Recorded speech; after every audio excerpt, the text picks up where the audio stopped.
How can a Catholic be obedient when church leaders promote same-sex blessings, shut down authentically Catholic liturgies, and continually undermine the faith? That's what we're going to talk about today on Crisis Point.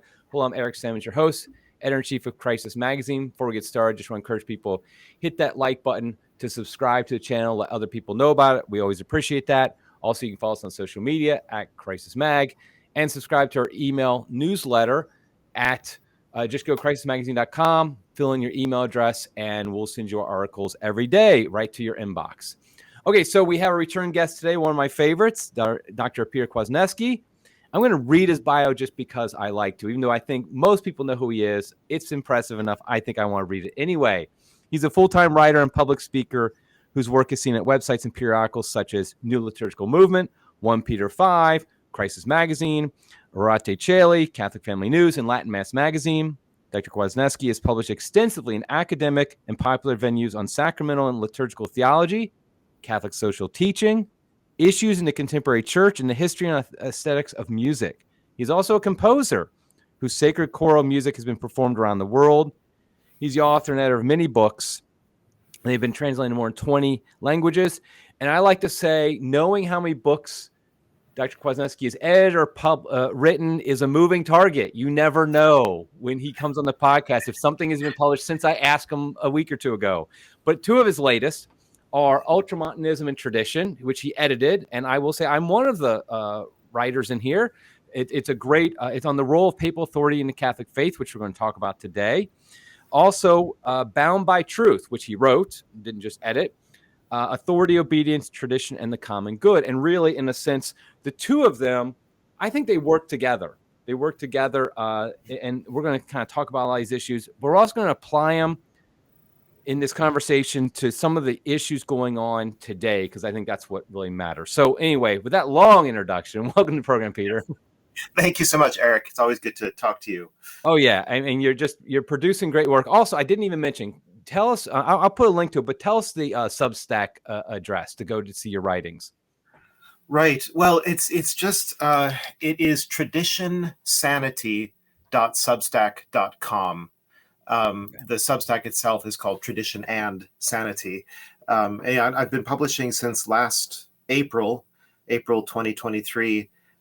It's going extremely well. I've published 100 and something articles there. I've got almost 5,000 subscribers. It's definitely become a major platform for me. Yes. When you first announced it, I'm just going to be honest. I was like, oh, shoot. Does this mean he's never going to write for 1 Peter 5 or for Crisis anymore? And I admit, Tim Flanders and I were both like, oh, no, this would be the worst. But fortunately, you still do write at other places as well, but we very much support your Substack. We're not like, competition or anything like that. It just, we were kind of like, oh no, because you're definitely one of our favorites. And so, but yeah, encourage you. I mean, you write so much. It's like, you can't be held down by just one website. You have to be at many places. Yes, I did feel as if, as the years went on, I felt as if it would be good to have one platform where I could share my thoughts and develop them over a long period of time with a certain audience that really wanted to read what I had to say. So I mean, anybody out there who enjoys my work should definitely check out the Substack. They can subscribe for free, or they can take out a paid subscription, whatever they'd like to do. So. Yeah, absolutely. I encourage people to do that. I mean, what's it going to hurt to check it out for free at first? And then when you realize how much you love it, then you can be a paid subscriber as well. So we're talking about today, a topic that you talk about a lot, and I think it's the most important one, frankly, as a Catholic today. And that's this whole area of kind of our role as Catholics. We're talking particularly lay Catholics, but we'll talk about priests and bishops as well.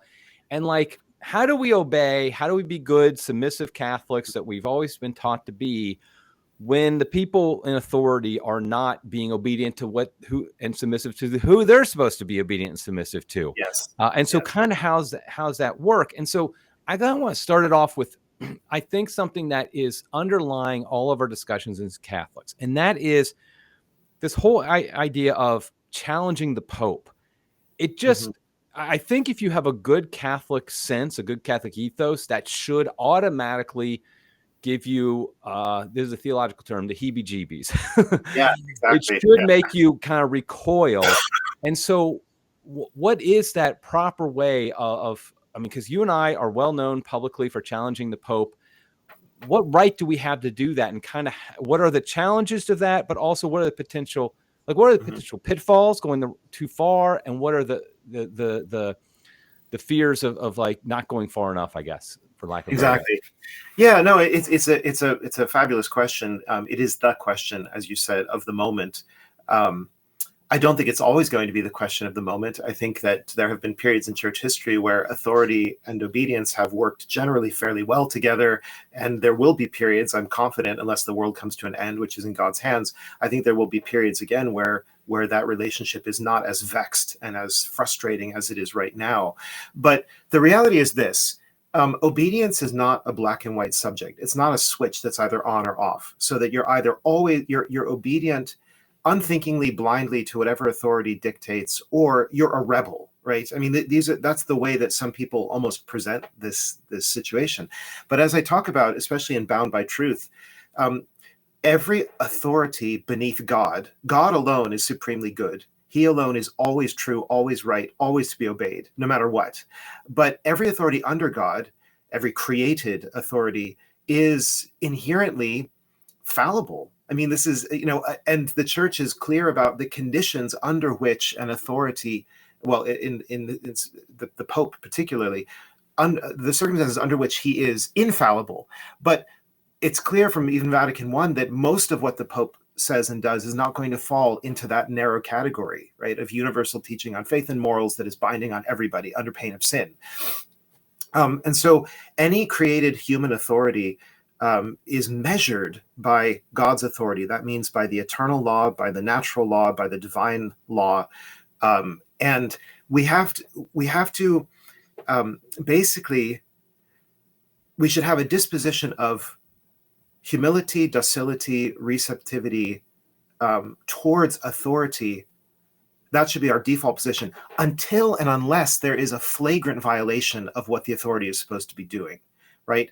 Now, is it possible for us to recognize when authority is flagrantly going out of bounds? Well, the answer of the entire Catholic tradition is yes, we can recognize when that's happening.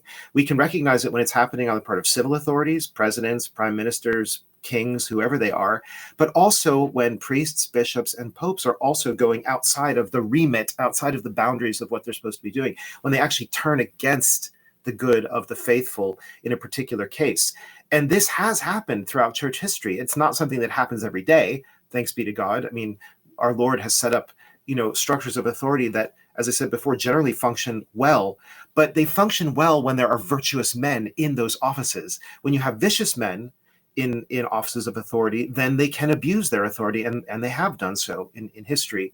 And so part of the purpose of my research and the 26 authors who are present in this anthology, Ultramontanism and Tradition, is to carefully go through the annals of Catholic history and say, look, here are some situations where papal authority was overweening, where it overreached, where it violated the rights of other bodies within the church or other individuals within the church, and where people respectfully stood up against it, and said no. Grosseteste is a great example. Bishop Robert Grosseteste, who, when the Pope tried to impose his nephew give his nephew a canonry at Lincoln Cathedral, basically nepotism, Robert Grosseteste wrote back and said, "I refuse to allow this. I will not allow this. I don't care who you are, basically. I refuse to allow this."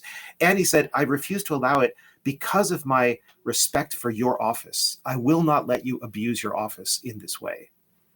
Now, here's a pushback I want to have. There's a bit of a difference between like a one-time thing and a ongoing thing. So, for example, St. John Henry Newman, when he was alive, he didn't really think the Vatican should have the Pope should have temporal authority.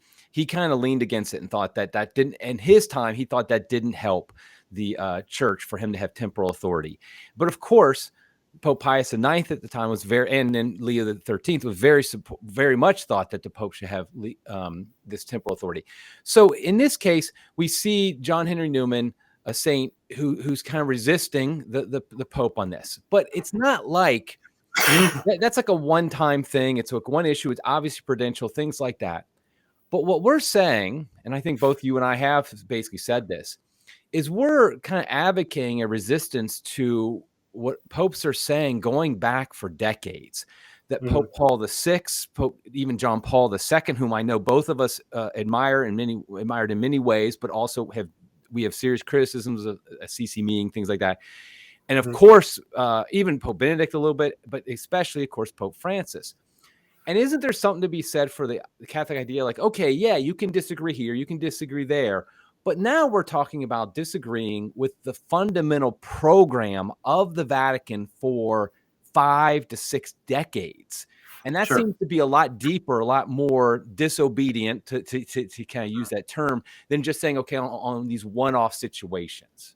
Right. So, but I'm glad that you put the objection that way, but I think the objection very much overstates the situation because, first of all, what you see when you study in detail the last 6 decades is a great deal of contradictory policy, a great deal of hemming and hawing, of going to the left and to the right, of popes saying do this, but then doing the opposite themselves, or appointing people who do the opposite. So it's not as if it's so easy to see what is the overall plan or program that we're supposed to be following in this period. Obviously, with something like the Novus Ordo, yes, they all support it, but they support it in different ways and for different reasons and with different angles. John Paul II and Benedict XVI were trying to take it in a more traditional direction. Francis, obviously, by his own example and by what he tolerates, sees it being taken in a very different direction, an anti-traditional direction. So I think that it's very disorienting to be a Catholic right now because it's not at all clear how we're supposed to hold all these things together. Take Vatican II, right? Sacrosanctum Concilium says clearly many things that nobody is following, right? Is Pope Francis disobedient to Vatican II? He thinks he's the paragon of obedience to Vatican II, but he isn't. And you can actually, Serafino Lanzetta, Father Lanzetta, wrote this book called Super Hanc Petram, which is also something I would recommend. It's a really excellent treatment of the papacy, specifically of whether Francis himself is living up to the task of the successor of St. Peter, and in particular, whether he is obedient to the Second Vatican Council. And Father Lanzetta proves in case after case after case that Pope Francis contradicts the Second Vatican Council, right? So you see what I mean? It's not as if the popes have this monolithic, perfectly consistent plan that they're saying you should do this, and all of us are saying, no, we refuse to do it, we rebel, right? It's more like, no, we actually want to be obedient to all of the things that Catholics are supposed to be obedient to in a time when our church leaders themselves are very inconsistently obedient to what they should be obedient to, right? Yeah, so isn't there a danger? I like playing devil's advocate here. Isn't there a danger, though, that we get this mentality? I mean, the tag that's placed on people like us is recognize and resist. And I think it goes so far, it's not the greatest, but it's not terrible either. Isn't there a danger, though, that basically resist becomes kind of our meaning of our Catholic faith? Okay. Basically, like, okay, let's just, if Pope Francis says it, that means I'm against it, or whatever the case may be. Isn't there some, like, how do we protect ourselves from that danger of just always being? Because I've actually seen this where, like, I'll say something nice about something Pope Francis does, and it's like immediately I get people like, oh, no, he's wrong. And it's like they just want to be like, no, he's wrong about everything. Yeah. How do we kind of keep ourselves from that danger? Well, okay, so here's the other thing that should be said is that we need to make distinctions between various popes. All the popes from Second Vatican Council onwards are very different from each other. And Pope Francis is singularly bad. I mean, I don't really, this program is not the place for us to sort of hash out all of the ways, but I mean, it's hundreds of ways in which Pope Francis has contradicted the faith, has undermined the pastoral life of Catholics. Fiducia Supplicans is just the latest in a long line of scandals. And so Francis is an unprecedented example of a tyrannical pope. I agree with Henry Cyr, who calls him the dictator pope. He is.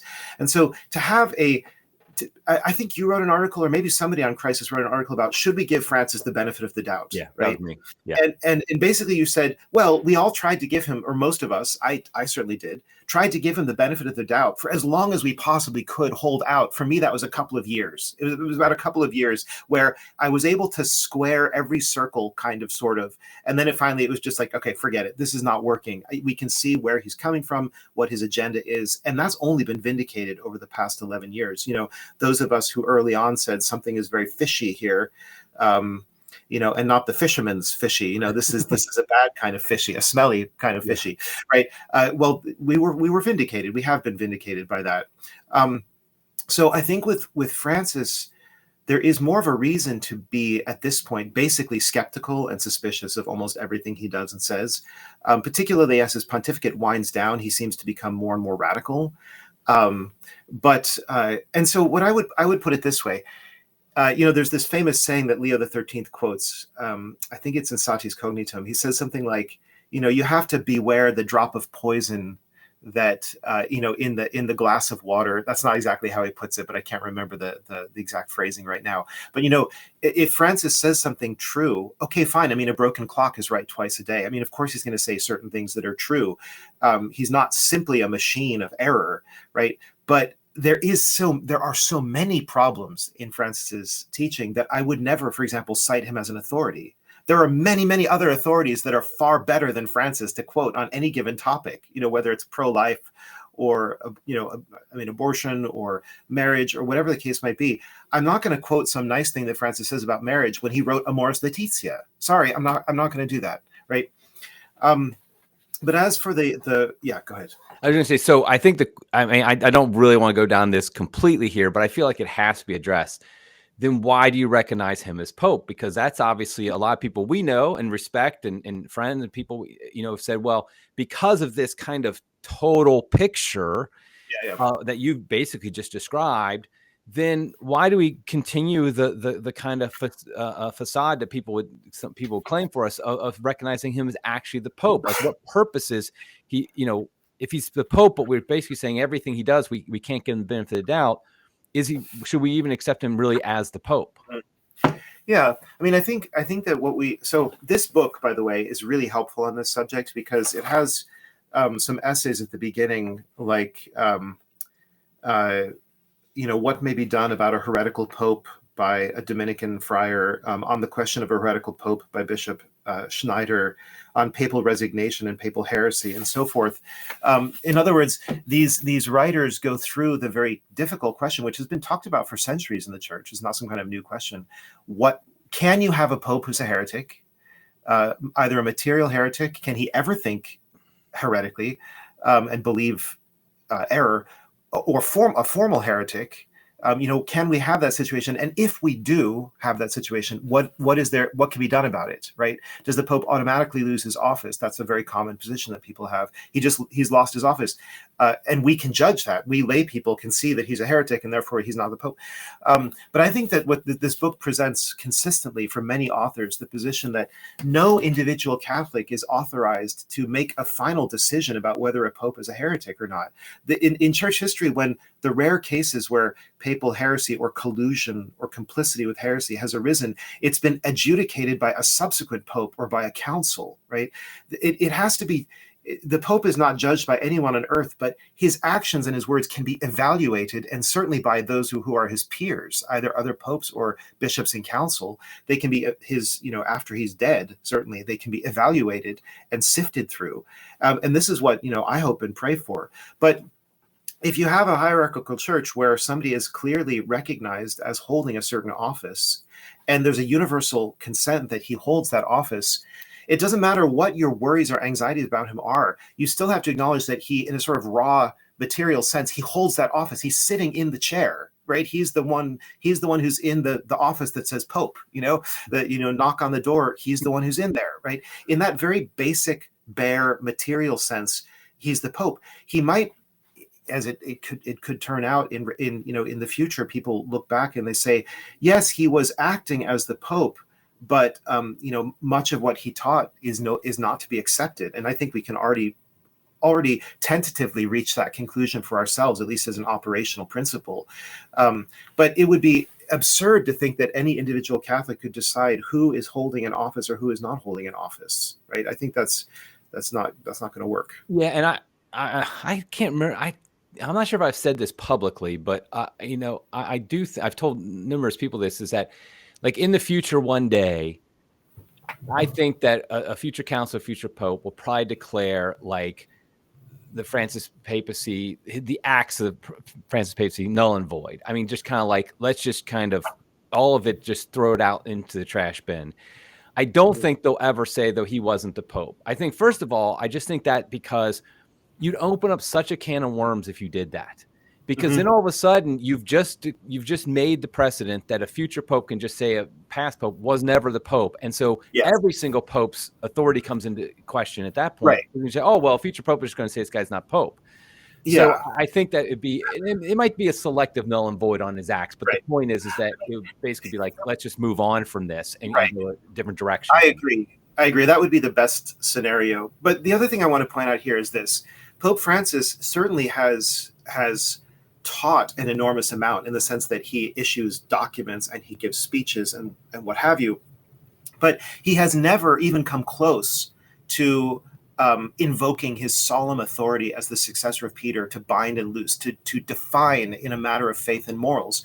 So I'm not a minimalist about the papacy in the sense that I would say, and people have accused me of this, that I would say the only thing you have to obey is when a pope has a de fide infallible statement. No, that's an absurdity.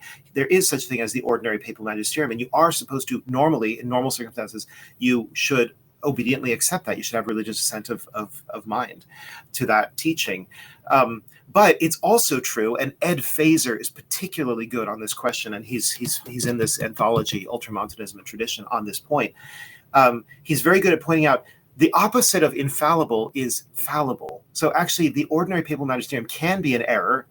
We shouldn't assume it to be sort of habitually in error, and I don't think there's any case in church history where you can say, oh, this pope was habitually in error. But Francis is pretty darn close to that situation. That is, there are many, many, many erroneous things in the ordinary teaching of Pope Francis that have to be resisted. This is not a typical situation. This is not like our default position. This is like a fire brigade emergency, right, is what we're dealing with right now. That's why I do think it's unprecedented in so many ways. We don't have cases in church history where we can look back and say, oh, what we're dealing with under Francis is what they dealt with in this century or that century. No, we've never had a situation as bad as this before. By the way, I don't think that makes Francis absolutely the worst pope. I just think he's one of the worst popes. The other quick point I want to make is this. You talked about sort of having an attitude of resistance for decades. I think a better parallel is the Renaissance papacy, right? This which Timothy Flanders has called the second pornocracy, and I think it's a good way of putting it. The first pornocracy was in the Saeculum Obscurum in the 10th century. The second was in the Renaissance, leading up to the Counter-Reformation, or prior to the Counter-Reformation, and then finally the third pornocracy, which is what we're dealing with today. In this lead up to the Renaissance, basically the late medieval or early Renaissance church was extremely corrupt, right, at all different levels. And that's why we had various proto-Protestant revolts, finally culminating in 1517, Martin Luther, and then all hell broke loose after that point. That was not something that came out of nowhere. That was a response to the deep corruption in the Catholic Church. It was a bad response. And the Catholic Church made the right response in the Counter-Reformation by reaffirming her doctrine and her discipline, and by pursuing sanctity. But there were decades of bad popes, worldly popes, right? And any serious Catholic at that time lamented that situation and said, this is a very bad thing for the Catholic Church. These men are unworthy of their office. We acknowledge them to be pope. We pray for their conversion, but we do not admire them, and we keep a certain distance from them, from the way they're living. And Savonarola, I think, is a great example of this. As you know, many Dominicans consider him to be a saint. He strongly resisted Alexander VI, right? Yeah. Now, okay, so as we were recording this, Pope Francis is actually in the hospital again. His health is not good. He's old, and so there's a real good chance that he won't make it through 2024, just because that's what the natural way of things.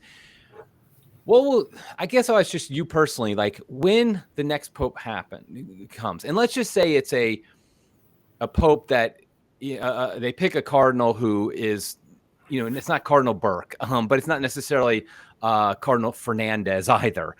It just, Pope Tuco the first. Yeah, right. Exactly. But it's somebody kind of in the middle, maybe ideologically more liberal towards France, like that. how do you think should be the proper attitude of Catholics when this new pope starts? Because, we said that there's been, each pope before has been different. We gave the benefit of the doubt to Francis for years, and then finally we realized it's just not working. At what, kind of what should be a Catholic's attitude for the next pope, assuming he's not somebody who's like already known to be a hero of the faith, the Cardinal Seurat or something like that, but is just somebody unknown or kind of known to be a little bit maybe a Francis type person. Yeah.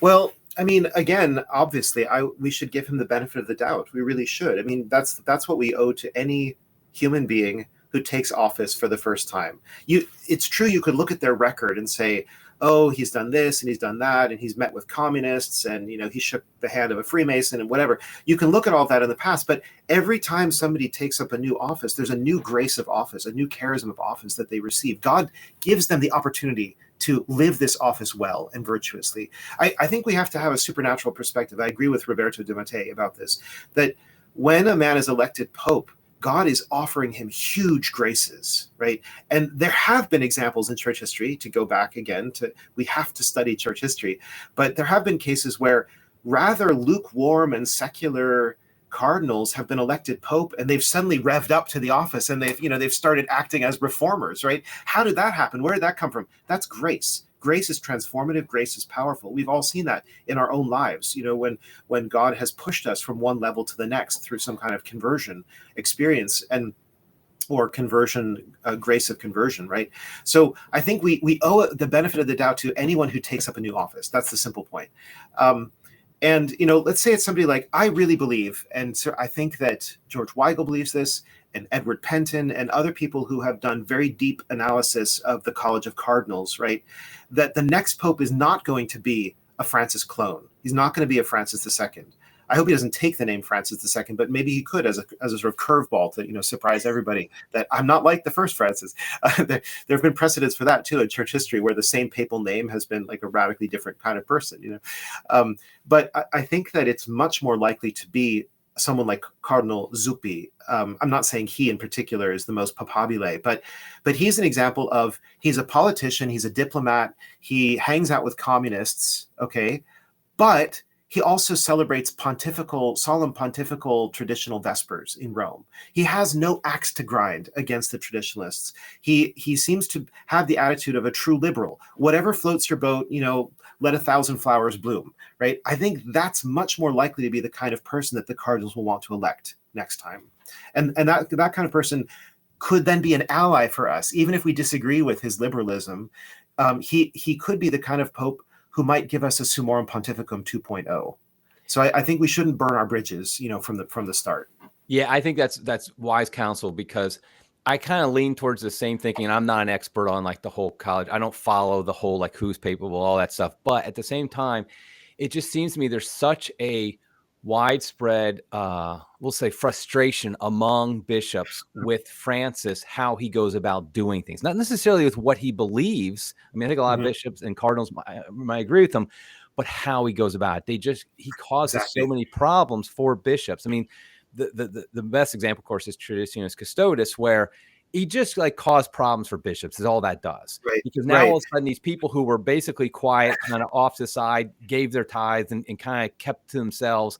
Now all of a sudden, now the local bishop has to battle with them. I mean, and so I could see the next pope, they want to pick somebody like might be ideologically close to Francis, but personality wise and management style is just like, okay, we're going to let things kind of simmer down a little bit, because it's just a nightmare, practically speaking, for the bishops and the cardinals. So yes, That's right. We also have to recognize that the traditionalist movement, which began really in 1966 with the founding of Una Voce, it began then because as you know, after Sacrosanctum Concilium was approved by most of the bishops of Vatican II in 1963, right away Paul VI set in motion the liturgical reform, with having in view something like the Novus Ordo. He and Bognini were very much set on that, even though that's not what the Council Fathers had just voted on, and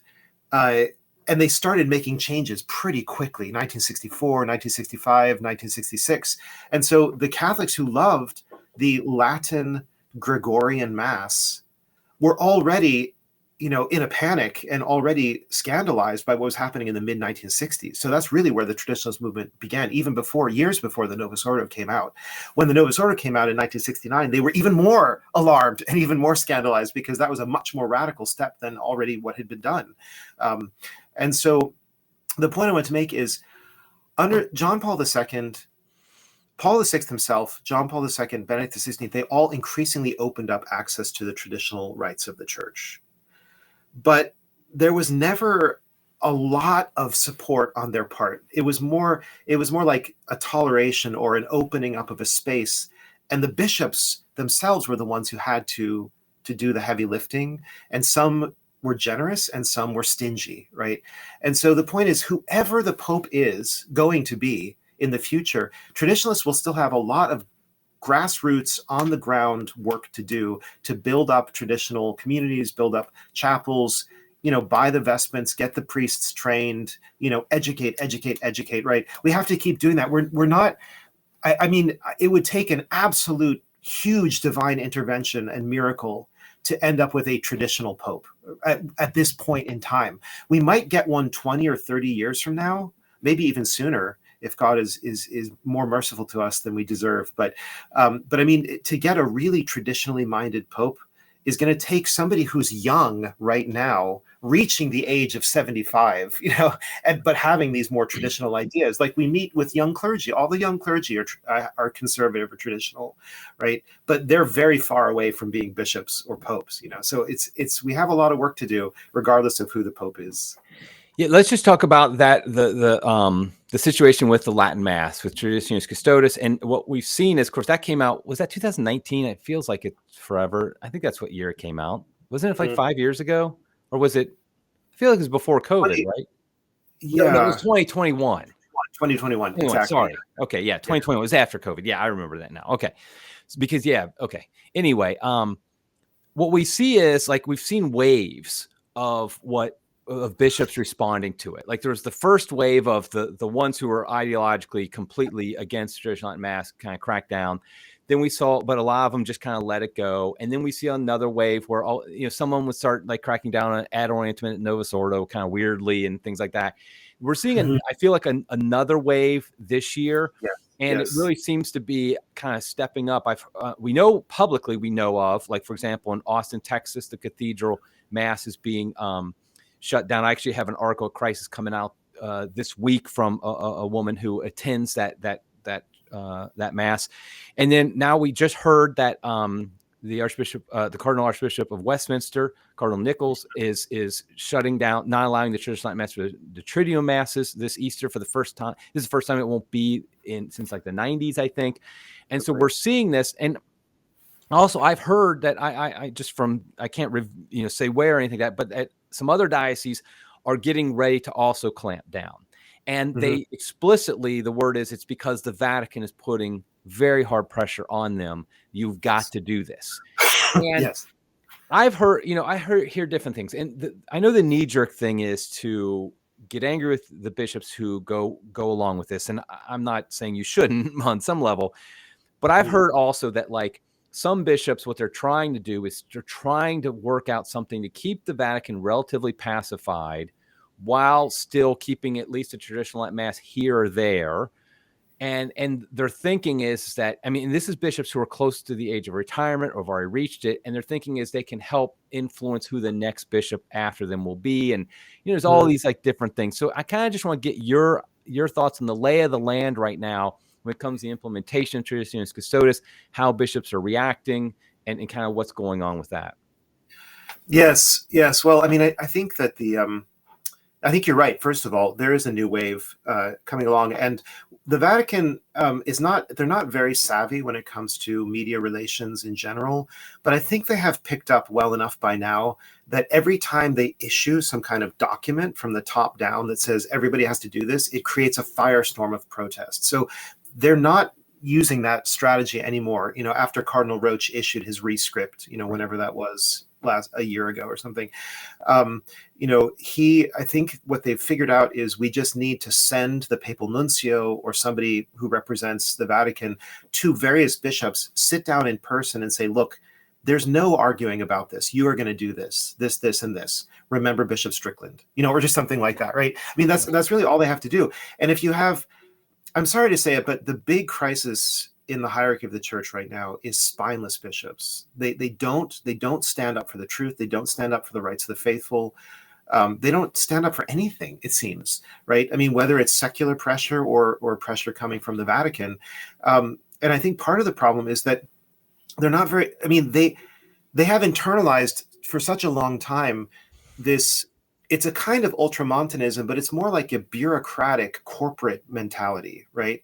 Where we all have to just follow company policy. That's, in a way, that's what seminarians are. It's drilled into them from the first day they enter seminary, is we are company men. We all act together. We think together. We speak together. We follow our orders. It's like a military model, but with automatons, with no room for discernment or discretion or exceptions or whatever, right? And since the bishops are sort of the most polished versions of those people who have the bureaucratic corporate mentality, right? They're just not, it seems they're almost not capable morally of saying, thank you, Nuncio, for letting me know that. I'll take that to prayer and discern, and I'll pray about that some more, and we'll come up with the right decision for my people, for my flock. Thanks for visiting me. They're not really able to stand up, and especially they don't seem to be able to coordinate among themselves.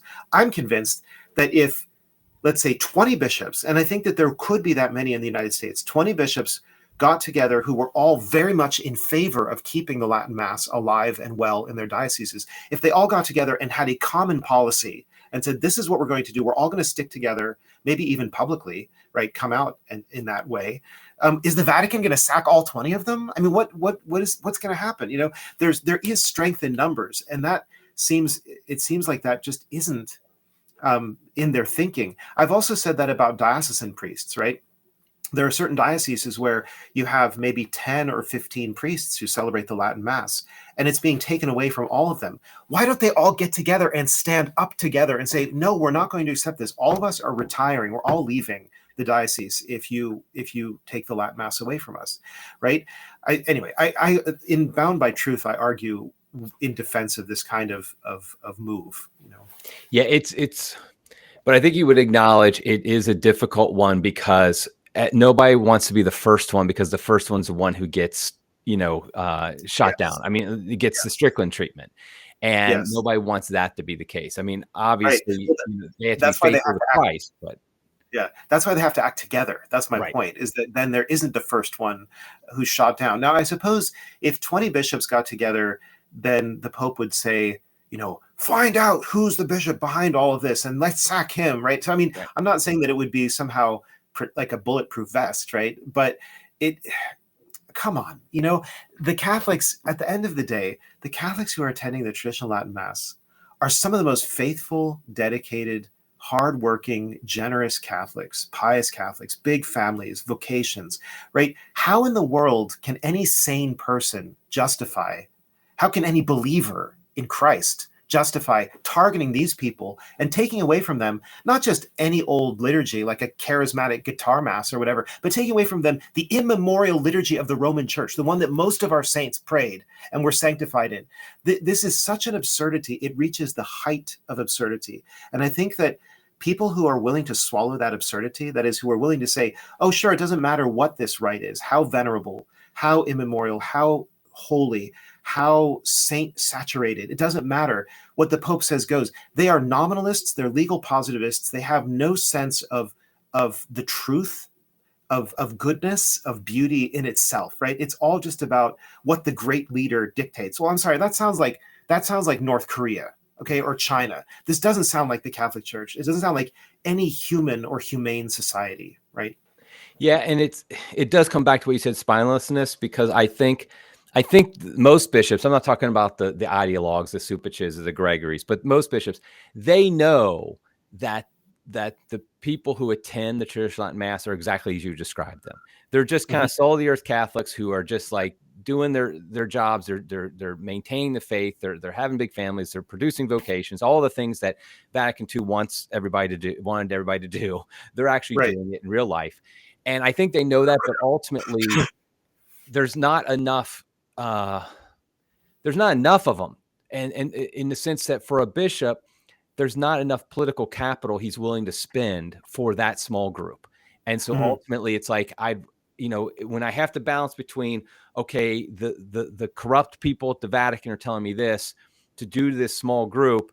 I mean, it's like it's kind of human nature. It's what we do. You make a scapegoat. It's like, okay, I will take it out. I will do what they say to the small group. I know they're fine, but ultimately they're not that powerful. They can't change my, whether or not I'm going to be the bishop or not, and they don't, they give money, but still they're probably not that much money that they give. Because a lot, let's be honest, a lot of traditionalists don't give to the diocese. And so like they have this, I think in it's just, which is spinelessness. I'm not defending, I'm just explaining kind of the thought process.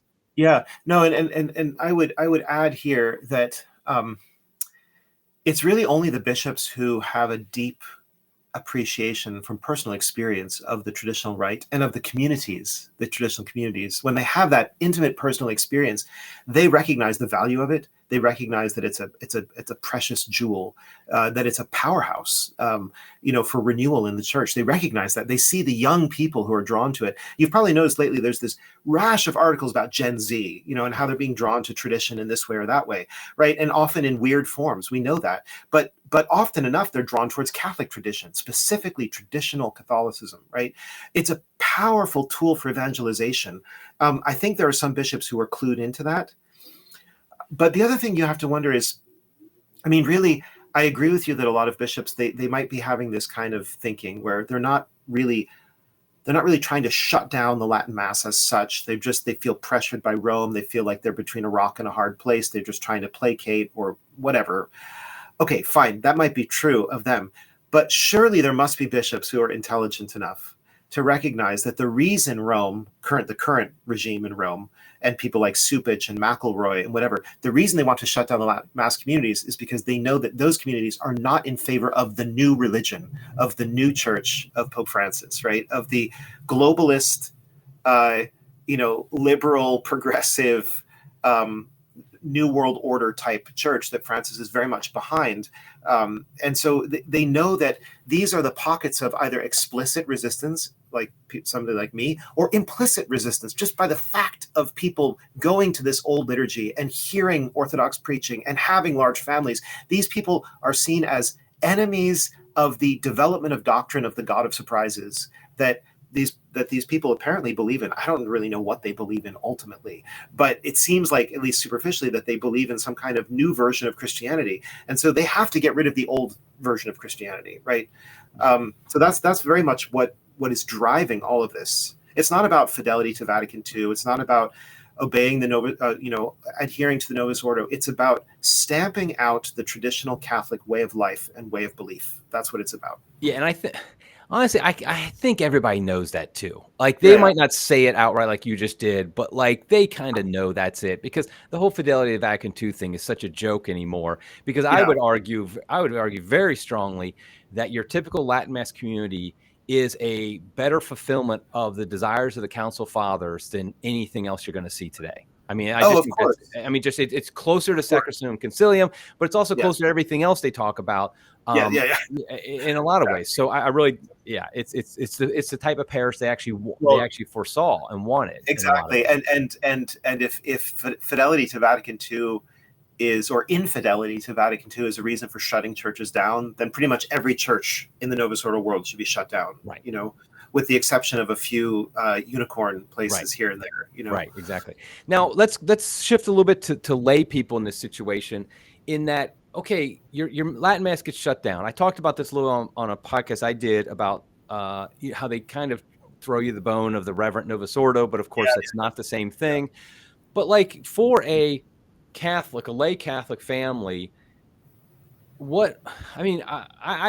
will say I have a lot of sympathy, empathy for Catholics in that situation, in that it's not an easy thing. It's not, because first of all, there's not always an easy solution. There might not be any Latin Mass within a couple hours once yours is shut down, but also the choices between, a Society of St. Pius X, maybe a City of a Continent's independent chapel, maybe there is a Reverend Novus Ordo, the unicorn that we just mentioned nearby, or maybe there's a Novus Ordo, maybe the parish that they're in that loses the Latin Mass replace it with the Novus Ordo with the same priest and everything, you have a certain attachment to the parish and the priest and stuff like that. What advice do you give to a lay Catholic family in this difficult situation? Yeah. I mean, it's as you said, it's a difficult question because people have different. I mean, we know this from long experience. People have different toleration levels or tolerance levels. I mean, I myself provided music for decades at the Novus Ordo. That's where I got to be intimately familiar with it, and got to and was able to contrast and compare it with the traditional rites, which I was also providing music for. So I was living in this strange, almost bipolar world, where, in the morning I was singing at the Missa Cantata, and in the evening I was singing for the Novus Ordo. And so I really had this very intimate, this time of close comparison. And so that's where that fueled a lot of my writing. And, actually 25 years ago, I could tolerate a lot more than I just didn't know. I didn't know as much as I know now. I didn't notice as much for some reason.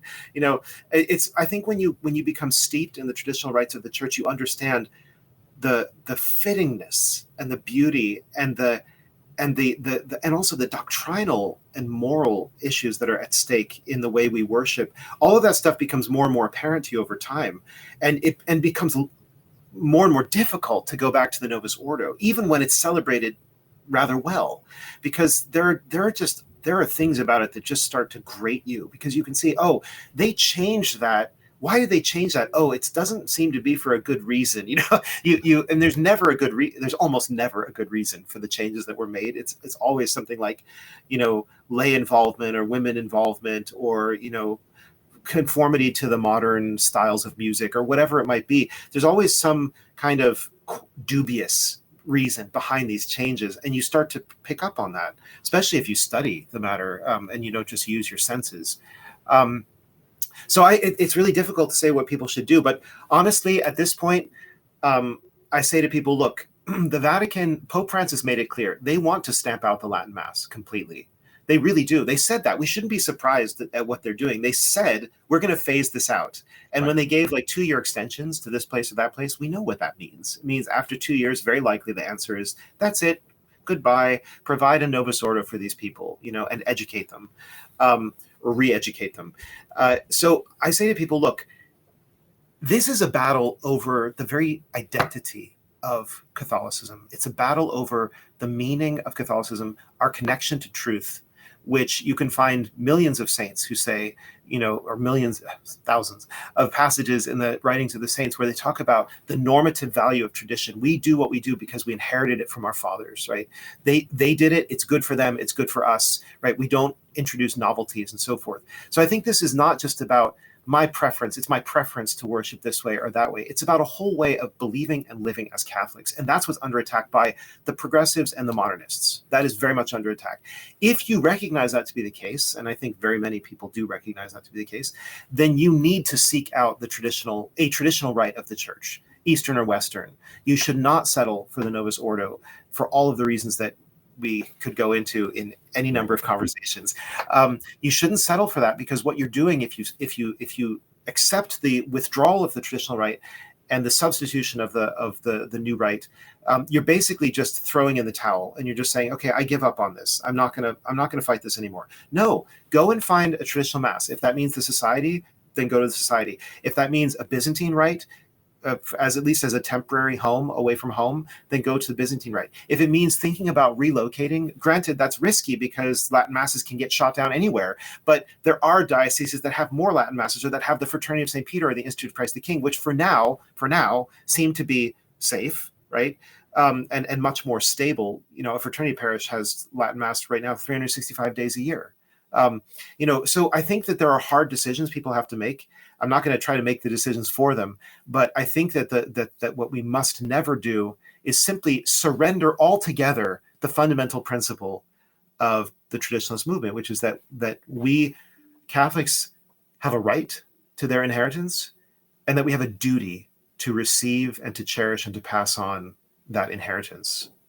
Now, when we're talking about all this, like resistance and like obedience and all this, are you encouraged about the kind of massive Episcopal resistance to fiducious supplicans that basically, I mean, all of Africa, bishops around, and we're not talking about lay people, but bishops around the world have basically just said, we're not going to implement this. Yes. No, it's very, very heartening. You know, contrary to Michael Lofton, who thinks it's the devil's work for anybody to refuse or resist fiducia supplicans, I think it's a clear example of the sensus fidelium that even Pope Francis talks about, although he doesn't seem to understand what he means by that, or he has a notion that's not Catholic. But the sensus fidelium, right, is the sense that the baptized and well-catechized Catholic has of what is in accord with the will of God, what is in accord with sacred scripture and with sacred tradition, and what is not. And, you know, with questions of liturgical tradition, right, they're complicated. There's a lot of subtleties there. You have to learn a lot to understand, like, even to get up to speed with the liturgy wars. As you can see it on social media, most people are absolutely clueless about these things. They don't even know what they're talking about. They say, oh, Pius V invented a mass after the Council of Trent. You know, they say the most absurd things. Tim Staples said the other day on Catholic Answers that Pius V, after the Council of Trent, he created a Roman rite and imposed it on everybody, and that's what Pope Francis is doing for us now. I mean, the colossal historical ignorance involved in that is just as unbelievable, right? But what I'm saying is, with liturgical tradition, there's a lot to learn, and there are subtleties, and therefore you can understand why not everybody erupted into resistance against Traditionis Custodes. But with fiducia supplicans, we're dealing with sodomy. We're dealing with the basic, you know, the commandments of God that are as clear, like, as if you want to talk about black and white, this is a black and white issue. Okay, there's no gray area in this whatsoever. And because it was dealing with basic morals, you know, sixth and ninth commandment, bread and butter, you know, nothing simpler than this in the world, right? I mean, the only thing simpler would be if the Pope had said God doesn't exist, you know, or Christ didn't rise from the dead, right? And so because there's this very clear attack on the moral law, the natural moral law, and the revealed divine law, that's why there was this explosion, right? The African bishops, no way. Even the Belgian bishops, no way. We're not going to do this, you know. And so I think it's a sign of, and the church's immune system is weak. I say right now the church has an autoimmune deficiency. I mean, that's very much the case. The church seems to be attacking itself in many ways. But in this case, the immune system worked, right? Those white blood cells, you know, they rallied. And thanks be to God for that. Yeah, it was kind of funny to watch it in real time, because the day it came out, I think it was a week before Christmas, all the usual suspects, and I include myself in this, had their usual reactions. You know, I wrote something very quickly that was saying what was wrong with it, and other people like us the Michael Loftons and those people were saying, oh, no, it's great, very quickly. And you saw, and then, like, you know, Bishop Schneider and his, and I can't remember the name of his bishop, you know, he's the auxiliary under, they came out with something the first day saying, no, we're not going to do this. And so it's like, okay, you expect that. And there's here and there a few, and then it just seemed funny because first, there's like a statement from the African bishop saying, like, in very kind of diplomatic language, like, okay, we're not really going to go along with this, but they kind of try to make it as, and then each successive one seems to be more like, and then finally they're just like, no, we're not doing this. We're just rejecting this. And Yes. You've seen more and more bishops do that. And I think you're right that it's like we would have wished they had done this for Traditionis Custodes. But it does kind of make sense because there's been so long of brainwashing. I mean, to this day, I bet you there is a sizable number of bishops who actually think the only difference between the Novus Ordo and the Traditional Latin Mass is that one is in Latin and one is not. I bet you there are a sizable number of bishops who think that. I know there's like tons of lay people who still think that. I encounter it all the time. But I bet you there are bishops who think that. And of course, if you think that, it does make no sense to keep doing the traditional Latin Mass. I mean, it just kind of, you know, oh, they're the exact same thing, just one in a different language. So I think, though, you're right, though, with this, when you see Father James Martin jump out there and bless a married couple, two men, in a very public way that gets on the New York Times, you know, in the New York Times the next day, and it's obviously all pre-planned, I think that people know, okay, this is a step too far. And I don't think Fernandez and Francis realized that they kind of crossed the line, because they've always pushed it and kind of keep pushing it. And I think they didn't realize they jumped this time. And so I do think that was very encouraging. And it's kind of like and I feel like Francis, as he gets near the end of his life, he's doing more and more radical stuff, which I think in a kind of in God's way is a good thing, in the sense that it opens eyes for people to say, okay, we're not gonna go along with this. Yeah, I agree with you. It's been pointed out for a long time that Christianity in recent centuries has tended towards moralism. That's a defect. It's tended away from dogma, from a concern about right doctrine and orthodoxy, or right worship, because orthodoxy means both of those things, towards morality. And the morality is always important, but it's always in the bigger scheme of things. Christian morals has been seen as flowing from the doctrine and from the liturgy and supporting those things, right? For example, the reason you want to be a moral person is to be able to participate worthily in Mass and receive Holy Communion. That's the way we should be thinking about it. Not Christianity is about making me a better person, and oh yeah, I guess I have to go to Mass too. It's so we have a very backwards way of thinking about it. But still, as a result, people still respond to moral issues, right? To the pro-life issue. So when Pope Francis appointed what I forget, Mazzucato or whatever the woman's name was, this radically pro-abortion feminist, to a pontifical council for 5 years, right? That created, rightly so, a scandal. Father Rupnik has created a huge scandal because he sexually abused nuns for many, many years, and many of them. And so these sorts of issues, they touch a nerve, right? With everybody, with the common man, they touch a nerve. I just think that it's good in the providential scheme of things for people to see, yes, the Pope and his curia can be gravely in error, at least to the extent of being gravely negligent in ambiguity and lack of clarity in moral teaching, so that they can better appreciate the arguments of, say, Bound by Truth or tradition, or Ultramontanism and tradition, about deviations in doctrine and in liturgy, right? They appreciate the deviations in morals. Now they need to appreciate that there can be deviations in the other two areas, right? Lex orandi, lex credendi, lex vivendi. These three things can never be separated from each other, and they always have deep, connections between them, right? So I want to finish this up by trying to put this conversation up by putting it in kind of I want you to put it in a historical context for Catholics. I think this is one of the things that, first, I think helps Catholics a lot when they understand, they aren't in the moment. Mm-hmm. And also, I think it's something that we often don't have a knowledge of, and so we miss it. And so, particularly, I feel like the context of the modern of today's age in the Catholic Church is we're very much products of both Vatican I and Vatican II. I mean, those are our councils, so to speak. I know people always think about Vatican II, but I think Vatican I think Tim Flanders does a very good job of kind of reminding us of that over at 1 Peter 5. But I feel like those two councils, there are kind of the most influential things in the church. And so how would you say kind of the historical moment we're in, put it in perspective, in light of those two councils, how Catholics should go about their daily lives, but while keeping the historical sense of where we are in the church? Mm-hmm.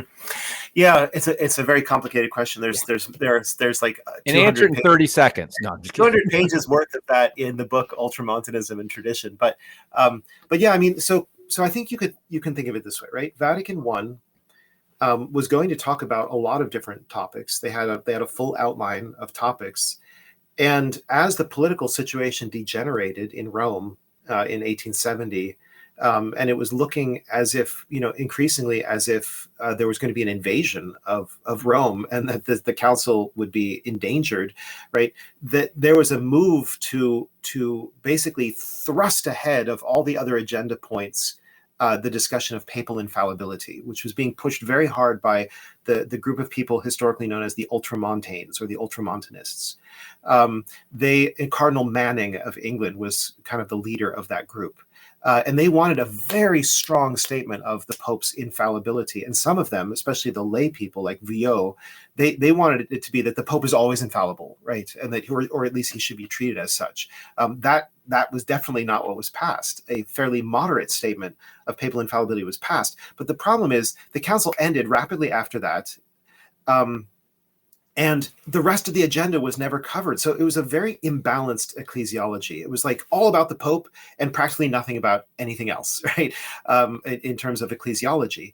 And so the teaching, the letter of Vatican I is actually very clear. And this book and both of these books really drill into what does it say and what does it not say? And what are the dubia, as Timothy Flanders puts it, of Vatican I? What are the questions that remain open-ended questions on which Catholics can have differences of opinion, right? That's very important to see that there are these open-ended questions. But there was a spirit of Vatican I, just like there was a spirit of Vatican II. And the spirit was one of sort of irresistible, uncontrolled centralization that was already going on in the 19th century, and of concentration of all authority and power in the hands of the Pope, to the extent that he became seen as, in a sense, like the font from which everything in Catholic life flows, right? And you've talked about this in some great articles. In fact, some of your articles are in this anthology, right? So as if the Pope is now sort of the Delphic oracle for all teaching. He's the standard meter bar for all morality. It's really this exaltation of the Pope in a way that is bizarre in terms of what he's actually supposed to be and to do. I mean, Newman says, if you look at history, the Pope was the final court of appeals. He was the remora, or the barrier to novelty. He was basically, he was there in Rome doing his own thing, praying the liturgy most of the time.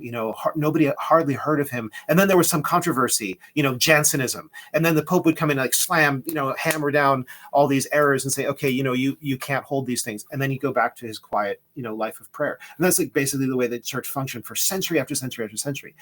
Spirit of Vatican I made the Pope the rock star. It made him the central figure of Catholicism. Pictures everywhere of the Pope, and so I think that the unintended consequence of the doctrine of Vatican I was to make everybody constantly look to the Pope as the only reference point for what it is to be Catholic, or even what Catholicism is. Not to tradition, even if it's millennia old, not to the liturgy, not to the church fathers, not to St. Thomas Aquinas, but just to the Pope. And if the Pope tells you to look at something else, then you can go and look at that, but only if the Pope tells you to, right? So it's this very weird inflation, hyper-papalism is what I call it, that it's not in Vatican I, but it flowed from it by the way people interpreted it and the way they applied it and the assumptions they had and the kind of mythology they built up around the Pope. And this is very similar to what happened at Vatican II. Vatican II, unlike Vatican I, does actually have problems in it. There are real problems in the formulations of some Vatican II documents. Dignitatis Humanae, certainly, Unitatis Redintegratio on ecumenism, which doesn't clearly talk about the conversion of Protestants back to the Catholic faith, or the Orthodox for that matter, and certainly. Nostra Aetate, about Christians and Muslims adoring the same God. And, there are all these problems that Bishop Schneider has pointed out that should actually be corrected or clarified or even condemned in the future. So there were problems in the texts of Vatican II, but clearly also here there was a spirit of Vatican II that went way beyond anything in the council, and in fact contradicted it rather flagrantly. So Vatican II says we should have Mass versus Populum in English with popular tunes. No, it said nothing about versus populum. It assumed Ad Orientem would remain. It said Latin should remain the primary language, and it said that Gregorian chant is the principal music. So, so the spirit of Vatican II is radically different from Vatican II itself. That much Benedict XVI is right about. So there's a very interesting parallel between the way these two councils played out. And the last point I want to make is Vatican II and its aftermath is really, people talk about collegiality, and the Society of St. Pius X is always having a fit about collegiality. The fact of the matter is, Stuart Chessman talks about this in the anthology. Vatican II was the supreme triumph of Ultramontanism. Why? Because it was driven through by John the 23rd. Nobody really thought that a council was necessary. I mean, he was the only one who thought a council was necessary. Pius XII thought about it and then thought better of it. Okay, we know that historically. John the 23rd drove through this council. He was the one who allowed all of the schemas that had been written before the council, which were actually very strong, good, solid documents, to be thrown out. That was another Ultramontanist moment. And then when Paul VI came in, he drove the council in a certain direction, and especially after the council, Paul VI, he took the liturgical reform he just went off into the, into the horizon, into the distance with his own and Bugnini's and others' radical plans that clearly he must have known were not what the Council Fathers had talked about. I've read what the Council Fathers said about the liturgy. They were not talking about the Novus Ordo, right? And so really Vatican II, it talks a lot about the rights of bishops and so on, but we have not seen a real recovery of the rights and duties of bishops since the time of Vatican II. We are still living in an ultramontane church, and that is actually the source of a lot of our difficulties right now. Well, that was a great answer, because I knew my question was like, you could spend hours and weeks and months on it, but that was a good synopsis. I think that really did make sense to me, and it kind of like the moment we're in. And I think it's funny because something you said made me realize a parallel. There's a certain parallel between the Novus Ordo, how it came to be after Vatican II, and Fiducios Supplicans after the Synod, because the Synod did not want it. I mean, they were like, no, we're not going to. And then all of a sudden, the Pope was like, no, we're just going to do it. Yes. And like the same thing, like the Novus Ordo came to be, and it wasn't what the Vatican II asked for. It's not the liturgical, because there was liturgical reform in the air, and there was a discussion, but it wasn't what was asked for by the council. Right. Clearly, well, there's an even closer parallel. There's an even closer parallel, as I'm sure you know. There was a Synod of Bishops in 1967 who was given a preview of what was called then the Missa Normativa, which we now call the Novus Ordo. And that the preview of the Mass did not receive the 2/3 majority vote of approval that it would have required. It actually it got a bunch of no's, and it got a bunch of. I mean, I think it's scandalous that it received as much approval as it did. But even those who approved it often did so in the technical term juxta modum, which means with reservations, and then they spelled out what the reservations were. Well, guess what? Even though the Missa Normativa did not please the majority of the Synod of 1967, it was hardly changed at all after that. There are people who say, oh, it was changed in this way and that way. No, not substantially. It was still the project that Bugnini had in mind. And so it's actually very interesting that, that the same kind of, there's a lot of hypocrisy in the church, right? People talk about collegiality. The Pope talks about synodality all the time, but he runs the church, like a mafioso. I mean, everybody knows that. Everybody in Rome knows that, right? He's the one in charge. He's the boss. He says what happens. All the rest of it is window dressing. It's basically, synodality was an attempt to set up an elaborate window dressing for what a small clique of people in Rome wanted to push forward.